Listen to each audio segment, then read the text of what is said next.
बिस्मिल्लाहिर्रहमानिर्रहीम। अस्सलाम वालेकुम। मुअज़्ज़ज़ सामीन, आज की वीडियो में हम आपको बताएंगे ताबूत सकीना और हैकल सुलेमानी के बारे में। आइए हम अपनी वीडियो का आगाज़ करते हैं। हज़रत याकूब अलैहिस्सलाम की नस्ल को बनी इसराइल और यहूदी कहा जाता है। हज़रत याकूब अलैहिस्सलाम का दूसरा नाम इसराइल था। इस तरह उनकी कौम की इस्तिलाह बनी इसराइल बन गई। इसराइलियों और मुसलमानों से मुतल्लिक दो दिलचस्प कहानियाँ ताबूत सकीना और हैकल सुलेमानी हैं। मुअज़्ज़ज़ सामीन, अगर आपको हमारी इस्लामिक वीडियोस पसंद आ रही हैं तो हमारे चैनल को सब्सक्राइब करें और बेल आइकन को प्रेस करें ताकि हमारी आने वाली वीडियोस आप तक पहुंचती रहें। सामीन, यहूदियों को सख्त वक्त का सामना करना पड़ा और वो सरजमीन अरब को फ़तह करने के लिए हज़रत यूशा अलैहिस्सलाम और हज़रत मूसा अलैहिस्सलाम की क़ियादत में फ़लस्तीन चले गए। हज़रत मूसा अलैहिस्सलाम के बाद इसराइल के 3 हुक्मरान थे जो हज़रत तालूत अलैहिस्सलाम, हज़रत दाऊद अलैहिस्सलाम और हज़रत सुलेमान अलैहिस्सलाम थे। ताबूत सकीना यानी अहद की संदूक का अफसाना और इसमें क्या है इसके बारे में हम आपको मज़ीद मालूमात देंगे। ताबूत हज़रत आदम अलैहिस्सलाम पर नाजिल हुआ जो हज़रत दाऊद अलैहिस्सलाम तक पहुँचा। इसे ताबूत सकीना का नाम दिया गया। सामीन, कहा जाता है कि इस संदूक में लोहे कुरानी और एक आसा था जो हज़रत मूसा अलैहिस्सलाम का था। इस संदूक में मुक़द्दस किताब तौरात का असल नुस्खा भी था। पत्थर की वो तख्तियाँ जो तूर सीना पर अल्लाह ताला ने हज़रत मूसा अलैहिस्सलाम को अता की थी, इसके साथ एक ख़ास बर्तन भी था जो मनोसलवा यानी आसमान से खाने की अशिया लाने के लिए इस्तेमाल किया जाता था। ताबूत सकीना मुसलमानों के लिए सिर्फ एक संदूक जितनी अहमियत रखता है, लेकिन ताबूत सकीना यहूदी मज़हब में बहुत अहमियत का हामिल है और इसे इंतहाई मुक़द्दस समझा जाता है। मसीहत में भी ये अहमियत का हामिल है और इसका जिक्र इनकी किताबों में भी मिलता है। बनी इसराइल इस संदूक को बड़ा मुतबरक और अपने लिए फतह और नुसरत का निशान समझते हैं। जब ये संदूक उनके हाथ से निकल गया तो पूरी कौम की हिम्मत जवाब दे गई और हर एक इसराइली ये सोचने लगा कि खुदा की रहमत हमसे दूर हो गई और अब हमारे बुरे दिन आ गए। ये बहुत मुक़द्दस ताबूत शुमार किया जाता था और हमेशा मजहबी रहनुमा इसको उठाया करते थे और इसकी हिफाजत के लिए फौज का एक दस्ता भी हमेशा साथ रहता था। नीज़ ये बनी इसराइल के नज़दीक फतह और बरकत की अलामत था। कोई भी आफत आती तो ये लोग इस संदूक को सामने रख देते और वो आफत टल जाती। जंग के दौरान इस संदूक को लश्कर से आगे लेकर चलते। इसकी बरकत से उनके हौसले भी बुलंद हो जाते और दुश्मन की अफवाह पर कम से कम जानी नुकसान के बदले गालिब आ जाते। सामीन, ये कौम नाफरमान और सरकश कौम थी, हद से ज़्यादा लालची और जुल्म करने वाले थे।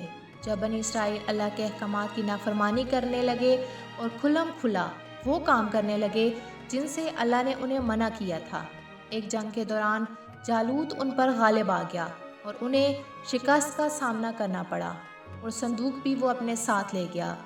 जब बादशाह जालूत ने इस संदूक की बेहुरमती की तो अल्लाह की तरफ से कौम जालूत पर अल्लाह का अजाब नाजिल हो गया कि वो काफिर जहाँ संदूक रखते वहीं वबा और बला आती, जिससे 5 शहर वीरान हो गए। चुनांचे संदूक को 2 बैलों पर लाद कर शहर से निकाल दिया गया। फरिश्ते बैलों को हाँक कर तालूत अलैहिस्सलाम के दरवाजे पर पहुंचा गए। ये ताबूत हज़रत तालूत अलैहिस्सलाम के ज़माने में वापस मिल गया। इसी बारे में कुरान में भी इरशाद है कि इन लोगों से इनके नबी ने कहा कि तालूत के बादशाह होने की हिलामत ये है कि तुम्हारे पास वो संदूक वापस आ जाएगा जिसमें तुम्हारे रब की तरफ से तस्कीने कल्ब का सामान है और वो कुछ अशिया भी हैं जो मूसा और हारून छोड़ गए थे। इसको फरिश्ते उठा कर लाएंगे और बिलाशुबा इसमें तुम्हारे लिए बड़ी निशानी है अगर तुम ईमान रखते हो। ये ताबूत जब तक मुश्रिकीन के पास रहा तब तक उसकी वजह से उन पर मुश्किलात नाजिल होती रही। हज़रत दाऊद अलैहिस्सलाम के ज़माने तक इस ताबूत को रखने के लिए कोई ख़ास इंतज़ाम नहीं था और इसके लिए पड़ाव की जगह पर एक अलग खैमा लगा दिया जाता था।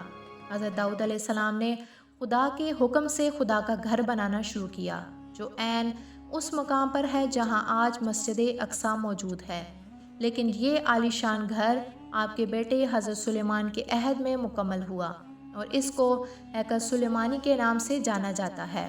اس گھر کی تعمیر کے بعد تابوت سکینہ کو یہاں پورے احترام کے ساتھ رکھ دیا گیا اور اس طرح یہ مقام یہودیوں کا مقدس ترین مقام بن گیا۔ سامعین، تابوت سکینہ کو اس وقت تک محفوظ رکھا گیا جب تک کہ بابل کے لوگوں نے ہیکل سلیمانی پر حملہ کر کے اسے تباہ نہ کر دیا۔ کچھ کا خیال یہ ہے کہ بابل کے لوگ تابوت کو اپنے ساتھ لے گئے تھے، جبکہ کچھ کا خیال یہ ہے کہ اسے آسمانوں پر لے جایا گیا تھا۔ تاہم بعد میں اسرائیلیوں نے ہیکل سلیمانی کو دوبارہ کھڑا کر دیا۔ کچھ عرصے بعد ہیکل کو دوسری بار تباہ کیا گیا۔ اس بار رومیوں نے اس کی جگہ ایک عیسائی چرچ قائم کیا۔ حضرت عمر فاروق رضی اللہ تعالیٰ عنہ فلسطین تشریف لے گئے اور ان کو ہیکل سلیمانی ملا۔ اس کے بعد انہوں نے چرچ سے تھوڑا آگے نماز ادا کی اور وہیں مسجد اقصیٰ تعمیر کی۔ اب یہودیوں کا یہ دعویٰ ہے کہ وہ جگہ جہاں مسجد اقصیٰ ہے وہ ان کی ہے، حالانکہ یہ پورا خطہ مسلمانوں کے نزدیک مقدس سمجھا جاتا ہے۔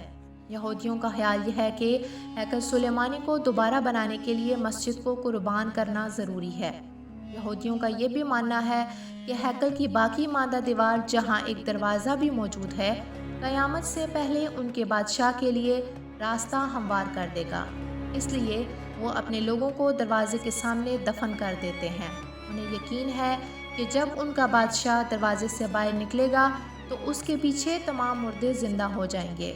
مسلمانوں کے عقیدے کے مطابق یہودیوں کا وہ بادشاہ دجال ہونے والا ہے۔ آج بھی بہت سارے ماہر آثار قدیمہ اور خصوصاً یہودی مذہب سے تعلق رکھنے والے ماہر اس کی تلاش میں سرگرداں ہیں تاکہ اس کو ڈھونڈ کر وہ اپنی اس روحانیت کو واپس پا سکیں جو کبھی ان کو عطا کی گئی تھی۔